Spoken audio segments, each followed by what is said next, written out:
Assalamualaikum warahmatullahi wabarakatuh. Perkenalkan, kami dari kelompok 3 akan menampilkan PPT kami tentang memori eksternal. Jadi sebelumnya perkenalkan dulu anggota kami yang pertama ada Novel Valentino dengan nomor BP 1019. Nah, yang kedua ada Elvi Jario Direnda Kalbi dengan nomor BP 1021. Nah, yang ketiga ada Khairul Zikria Burhan dengan nomor BP 2001. Yang keempat ada Anissa Putri dengan nomor BP 2011. Yang kelima ada M. Fairuzi Islam Aziz dengan nomor BP 2025. Yang keenam ada Fatia Rahma Nazifa dengan nomor BP 3013. Dan terakhir saya sendiri, Fauzan Mizardi dengan nomor BP 3019. Baik, langsung saja. Materi yang pertama yaitu adalah sifat-sifat dari micro SD. Jadi, memori eksternal disebut juga secondary memory, memiliki ukuran volume yang relatif besar, bahkan bisa sangat besar sampai ordo terabyte, yang digunakan sebagai storage atau gudang penyimpanan data dan program. Kemudian memiliki kecepatan akses data yang relatif lebih lamban jika dibandingkan dengan main memory atau RAM. Kemudian sifat-sifatnya adalah program dan data yang disimpan biasanya dalam bentuk keadaan tidak aktif, misal dalam bentuk terkompresi atau zip, atau program-program yang belum diinstal. Kemudian oleh CPU digunakan sebagai virtual memory. Dan kemudian ada jenis-jenis memori. Yang pertama berdasarkan jenis akses data. Berdasarkan jenis aksesnya, memori eksternal dikelompokkan menjadi dua jenis, yaitu pertama DAS atau Direct Access Storage Device, di mana ia mempunyai akses langsung terhadap data. Contohnya, yang pertama magnetic atau floppy disk, hard disk, dan RAID. Yang kedua removable hard disk atau zip disk, flash disk. Kemudian yang ketiga optical disk. Kemudian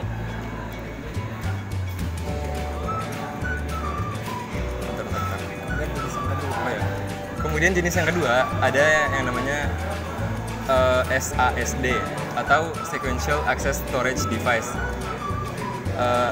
Ini akses data secara tidak langsung atau berurutan seperti pita magnetik. Kemudian jenis-jenis yang kedua adalah berdasarkan karakteristik bahan.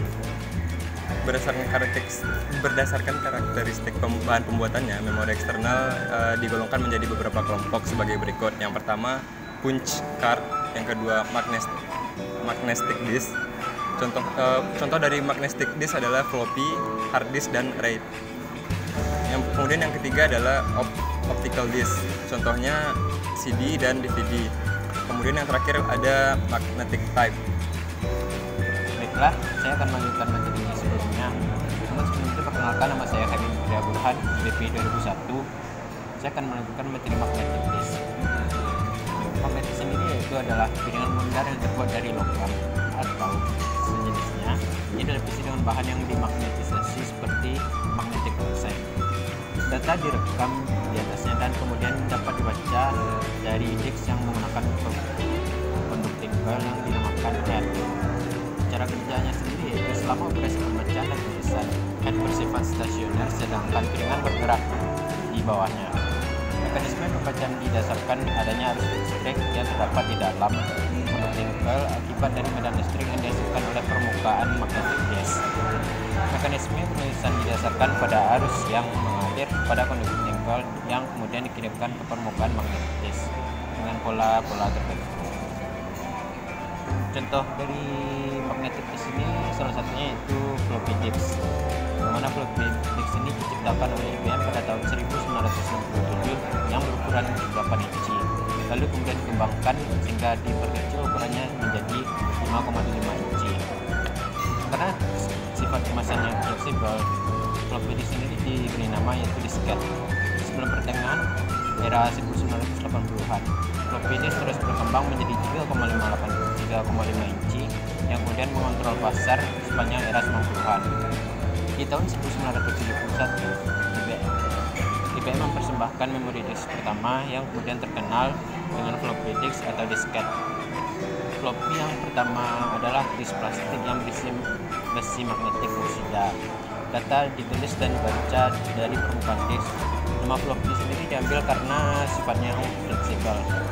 Floppy disk salah satu dari sebagian perangkat komputer yang berfungsi sebagai alat pembaca disket atau floppy disk, di mana pada dasarnya floppy drive ini memiliki fungsi yang sama dengan perangkat CD atau DVD-ROM. Floppy disk drive yang menjadi standar pemakaian dari dua ukuran yaitu 5,25 dan 3,5 yang masing-masing memiliki dua tipe kapasitas yaitu DD dan HD atau double density dan high density. Floppy disk dengan 5,25 kapasitasnya adalah 360 KB dan 1,2 MB. Sedangkan floppy disk 3,5 kapasitasnya 220 KB dan kapasitas kecil sampai 1,44 MB. Lambat akses datanya dan umumnya dipakai dengan harga murah. Selanjutnya contohnya itu hard disk.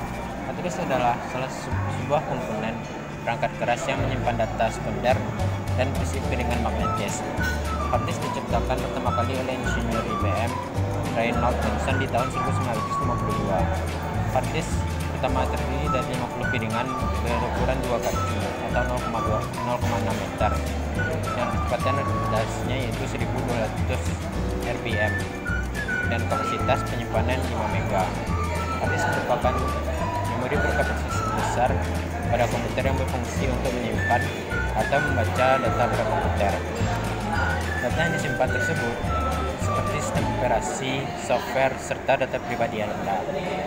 Komponen hard disk yaitu platter, spindle, read atau hardware head, read atau read hardware arm. Sekian. Baiklah, saya perkenalkan, nama saya Muhammad Feruzi Zamanis, BP 2025. Kali ini saya akan menjelaskan tentang apa itu RAID. Jadi RAID itu adalah singkatan dari Redundant Array of Independent Disk, seperti yang sudah diterangkan di PPT, yaitu merujuk kepada sebuah teknologi di dalam penyimpanan data komputer yang digunakan untuk mengimplementasikan fitur toleransi kesalahan pada media penyimpanan komputer, terutama di hard disk, baik itu dengan menggunakan perangkat lunak maupun unit perangkat keras RAID yang lainnya.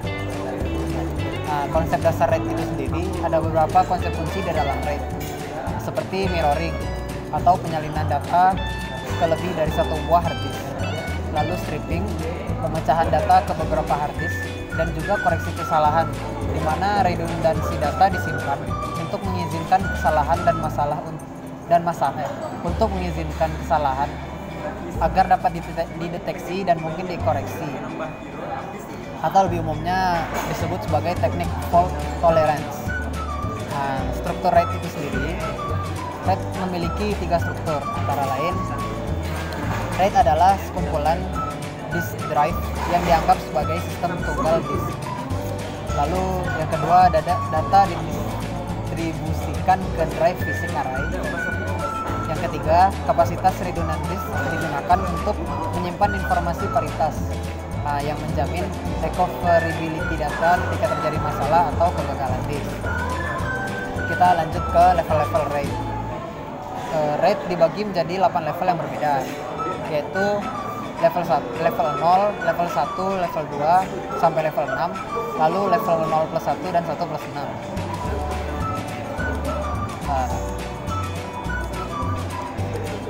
Untuk RAID level 0, pada RAID level 0 ini menggunakan kumpulan disk dengan stripping pada level block tanpa redundansi. Jadi hanya melakukan stripping blok data ke dalam beberapa disk. Level ini juga sebenarnya tidak termasuk ke dalam kelompok RAID karena tidak menggunakan redundansi untuk peningkatan kinerjanya. Lalu RAID level 1. RAID level 1 ini merupakan disk mirroring. Kita lihat yang di sini, yang di kiri kan sama kayak yang di kanan. Nah, itu cara ini dapat meningkatkan kinerja disk itu sendiri. Tetapi jumlah disk yang dibutuhkan menjadi 2 kali lipat sehingga biayanya menjadi sangat mahal.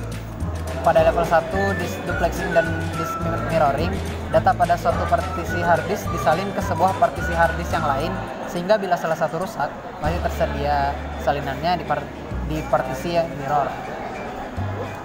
Lalu RAID level 2. RAID level 2 ini merupakan pengorganisasian dengan metode ECC, Error Correcting Code. Jadi jika salah satu bit pada data berubah, paritas berubah dan tidak sesuai dengan paritas bit yang tersimpan. Lalu apabila terjadi kegagalan pada salah satu disk, data dapat dibentuk kembali dengan membaca error correction bit pada disk lain. Nah, dan pada RAID level 3 ini, RAID level 3 merupakan pengorganisasian dengan varietas bit interleaved, atau pengorganisasian ini hampir sama dengan RAID level 2. Bedanya RAID level 3 ini hanya memerlukan sebuah disk redundan berapapun jumlah kumpulan disknya. Jadi tidak menggunakan ECC, melainkan hanya menggunakan sebuah bit paritas untuk sekumpulan bit yang mempunyai posisi yang sama pada setiap disk yang berisi data. Sekian dari saya, lanjut ke... Oke, baiklah. Sini saya akan melanjutkan penjelasan dari mengenai level-level dari RAID sendiri. Sebelumnya perkenalkan, nama saya Alfijari Odorenda Kolbi dengan nomor BP 1021.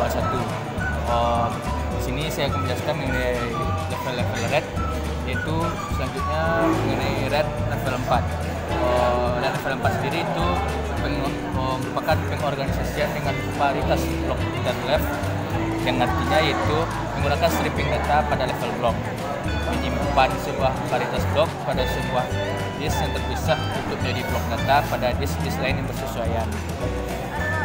Misalnya jika sebuah disk itu gagal, maka blok paritas tersebut dapat digunakan untuk membentuk kembali blok-blok data pada disk yang bentuk tadi daripada disk yang gagal tadi. Kecepatan transfernya sendiri itu untuk membaca data yang tinggi, karena setiap disk data dapat diakses secara paralel.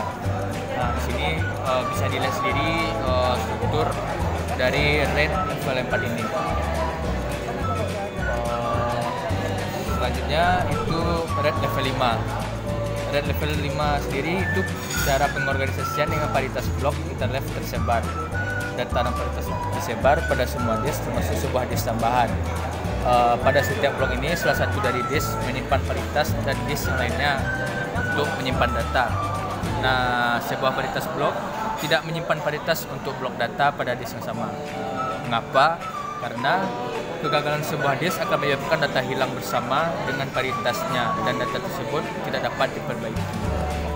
Penyebaran paritas pada disk itu sendiri menghindari penggunaan berlebihan dari sebuah paritas disk. Itu seperti pada RAID level 4. Nah, untuk strukturnya, bentuk atau strukturnya sendiri dari RAID level 5 ini bisa kita lihat pada slide PowerPoint ini. Di sini ada disk 0, disk 1, disk 2, dan disk 3 yang saling berkaitan dengan RAID level 5. Selanjutnya RAID level 6. RAID level 6 ini biasa disebut dengan redundancy P plus Q seperti RAID level 5. Tetapi menyimpan informasi redundan tambahan untuk mengantisipasi kegagalan dari beberapa disk sekaligus.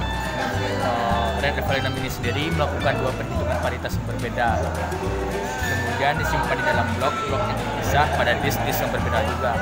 Keuntungan dari RAID level 6 ini sendiri yaitu kehandalan data yang sangat tinggi, karena untuk menyebabkan data hilang, kegagalan harus terjadi pada 3 buah disk dalam interval rata-rata untuk perbaikan data. Kerugiannya yaitu penalti waktu pada saat penulisan data. Hal ini dikarenakan setiap penulisan dilakukan akan mempengaruhi dua buah paritas blok. Nah, untuk RAID level 6 sendiri, bentuk dan strukturnya bisa kita lihat dalam slide ini. Di slide ini terdapat 5 disk. Disk 0, disk 1, disk 2, disk 3, disk 4 dengan strukturnya yang berbeda, yaitu ada A, B, C, D, E yang dihubungkan dengan RAID 6. Terus Selanjutnya kita bahas RAID level 1 plus 0. Kombinasi RAID ini salah satu kombinasi RAID yang ada, di mana di mirror secara berpasangan dan kemudian hasil pasangan mirrornya di strip. RAID plus 1 plus 0 ini mempunyai keuntungan lebih dibandingkan dengan RAID 0 plus 1. Contohnya sendiri, jika sebuah disk gagal pada RAID 0 plus 1, seluruh stripnya tidak dapat diakses. Hanya sebagian strip saja yang dapat diakses. Sedangkan pada RAID 1 plus 0, disk gagal tersebut tidak dapat diakses, tapi pasangan mirrornya masih dapat diakses. Itu disk lain dari disk gagal. Nah, sini juga bisa kita lihat bagaimana struktur dari RAID level 1 plus 0 ini. Yang ada pada slide. Selanjutnya mengenai RAID level 0 plus 1. RAID level plus 0 plus 1 ini merupakan kombinasi dari RAID level 0 dan 1. RAID level 0 memiliki kinerja yang baik, sedangkan RAID level 1 memiliki kehandalan. Nah, jadi di sini RAID level sebelumnya 1 plus 0 dan RAID level 0 plus 1 ini sama-sama gabungan dari RAID 0 dan RAID level 1. Namun dalam kenyataannya kedua hal ini sama pentingnya. Dalam RAID 0 plus 1, kumpulan disknya di strip, kemudian strip tersebut di mirror ke disk yang lain menghasilkan strip data yang sama. Strukturnya sendiri bisa kita lihat di dalam slide PowerPoint ini. Bawahnya di sini ada blok-blok tersendiri. Sekian dari materi saya. Selanjutnya akan dijelaskan dari teman saya.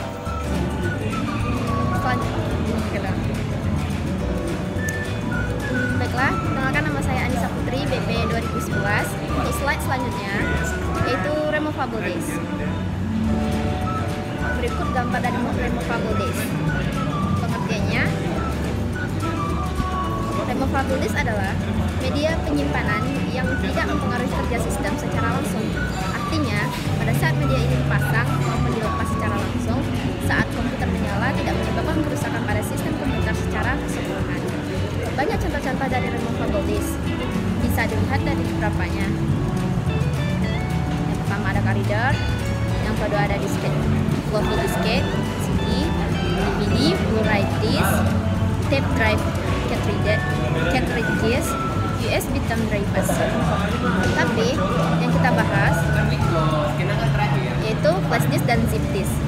Baiklah, untuk penjelasan flash disk.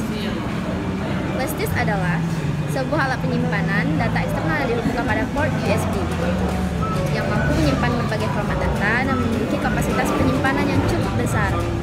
Kelebihan flash disk: yang pertama, flash disk memiliki kapasitas penyimpanan data yang cukup besar. Yang kedua, memiliki ukuran kecil dan cara penggunaannya simple. Yang ketiga, memiliki harga yang cukup terjangkau untuk semua kalangan, baik untuk anak sekolahan maupun orang umum sekalipun. Untuk selanjutnya, kekurangan flash disk. Yang pertama itu mudah hilang karena ukurannya yang kecil. Yang kedua, saat terletak di dalam kantong pada baju dan celana, kemungkinan ada terendam air dan lupa mengeluarkannya. Selanjutnya, fungsi flash disk. Fungsi yang pertama, menyimpan dan memindahkan data dalam berbagai format dan kapasitas yang cukup besar. Yang kedua, menjalankan aplikasi dan sistem operasi portable. Yang ketiga, digunakan untuk media instalasi sistem operasi baru untuk komputer Anda tanpa menggunakan DVD sebagai media instalasinya. Selanjutnya ada zip disk. Berikut penjelasannya. Ini adalah gambar zip disk. Zip disk adalah media penyimpanan dalam bentuk drive atau disk yang berukuran menengah. Zip disk dikeluarkan oleh Lomega pada akhir 1994. Ukuran zip drive yaitu 1,47 inci. Cara kerja zip drive mampu melakukan proses baca tulis ulang dan standarisasi kecepatan yang mirip dengan CD-ROM, di mana Untuk zip disk ukuran 250 MB dan 750 MB, proses bahasa tulis dan format berlangsung sangat baik. Tetapi tidak untuk dengan disk zip ukurannya 100 MB. Pada zip 100 MB hanya proses pembacaan yang hanya dapat dilakukan, proses lainnya tidak bisa dilakukan. Oke, untuk fungsi zip drive yaitu membaca dari atau menulis ke media penyimpanan lainnya.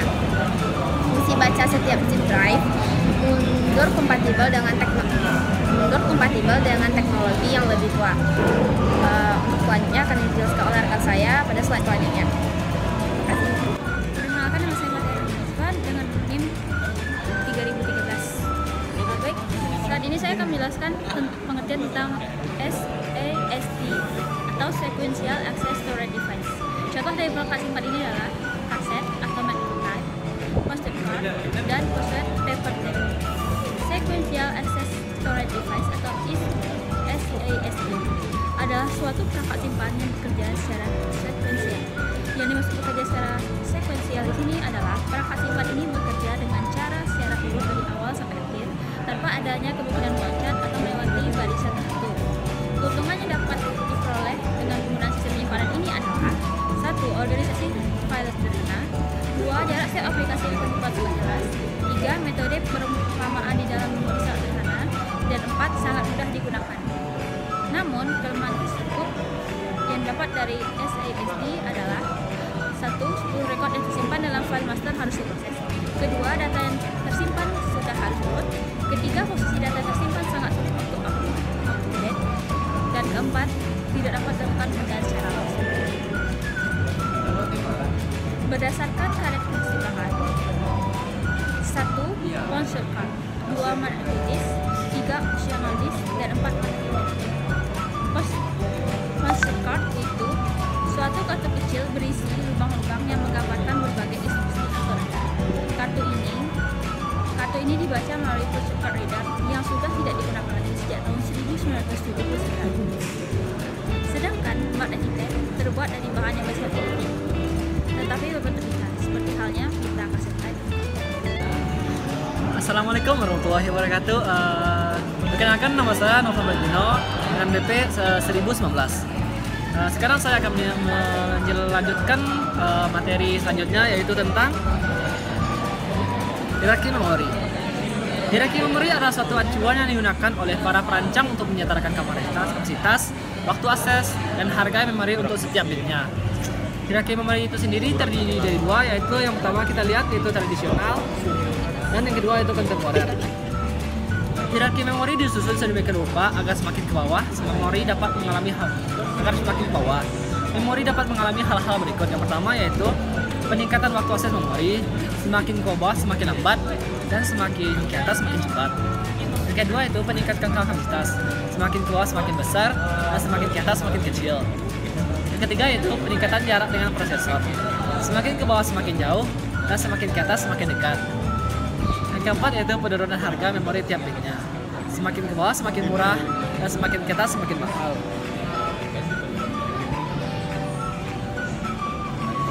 Yang kelima yaitu level 1, memiliki ukuran paling kecil di antara semua chats, sekitar puluhan kilobit saja. Kecepatannya paling cepat di antara semua chats. Level kedua yaitu memiliki ukuran yang lebih besar dibandingkan dengan level 1, yakni sekitar 64 KB, 256 KB, 512 KB, 1024 KB atau lebih besar. Meski demikian, kecepatannya lebih lambat dibandingkan dengan level 1, dengan nilai latensi kira-kira 2 kali hingga 10 kali. Chat level 2 ini bersifat opsional. Beberapa prosesor murah dan prosesor berintel Pentium tidak memiliki chat level 2. Yang ketujuh itu level 3, memiliki ukuran lebih besar dibandingkan chat level 1, yakni sekitar beberapa megabyte, tapi agak lambat. Chat ini bersifat opsional, umumnya digunakan pada prosesor server dan workstation seperti Intel Xeon dan Intel Pentium. Intel Itanium. Beberapa prosesor desktop juga menawarkan chat level 3, seperti halnya Intel Pentium Extreme Edition, meski ditembus dengan harga yang sangat tinggi. Yang ke-8 yaitu CDRW, menggunakan logam perpaduan antara perak, indium, dan antimon, dan Tellurium. Itu lapisan perekaman yang dapat digunakan untuk merekam kapasitas data 600 sampai 800 MB. Dapat dihapus dan dapat direkam menggunakan konsep pelelahan logam. Yang ke-9 yaitu DVD-RW. Format ini dikembangkan oleh Pioneer pada November 1999, mirip dengan konsep CD-RW dengan dapat menulis dan menghapus data di dalamnya, tetapi kapasitas 4 sampai 6 GB. Yang ke-10 yaitu Blu-ray disc atau yang kita dengar dengan Blu-ray. Diambil dari laser biru ungu yang digunakan untuk membaca dan menulis. Cakram Blu-ray dapat disimpan sampai 25 GB pada setiap lapisannya dengan menggunakan konsep minimum spot size, di mana sebuah laser dapat terfokus dibatasi oleh difraksi dan bergantung pada panjang gelombang dari cahaya untuk penyimpanan lebih pada suatu daerah yang sama. Yang saya jelaskan ini yaitu hierarki memori hitam kontemporer yang dapat kita lihat dari gambarnya. Memori yang lebih kecil lebih mahal dan lebih cepat diletakkan pada urutan teratas, sehingga jika diurutkan dari yang tercepat maka urutannya ada sebagai berikut. Yang pertama yaitu register mikroprosesor, yang kedua chassis mikroprosesor, yang ketiga memori utama, yang keempat chassis cakram magnetis, yang kelima cakram magnetis, yang keenam tape magnetis, dan yang ketujuh cakram optik. Bagian dari sistem operasi yang mengatur hierarki memori disebut dengan memory manager. Di era multiprogram ini, memory manager digunakan untuk mencegah satu proses dari penulisan dan pembacaan oleh suatu proses lain yang dilokasikan di memori, mengatur swapping antara memori utama dan disk ketika memori utama terlalu kecil untuk memegang semua proses. Tujuan dari manajemen ini adalah untuk yang pertama yaitu meningkatkan utilitas CPU. Yang kedua itu data dan instruksi dapat diakses dengan cepat oleh CPU. Yang ketiga, efisiensi dalam pemakaian memori yang terbatas. Yang keempat, transfer dari atau ke memori utama atau dari CPU dapat lebih efisien. Sekian hasil diskusi dari kami. Jika ada salah dan jengkel mohon dimaafkan. Saya sebagai salah satu anggota kelompok mengucapkan terima kasih. Assalamualaikum warahmatullahi wabarakatuh.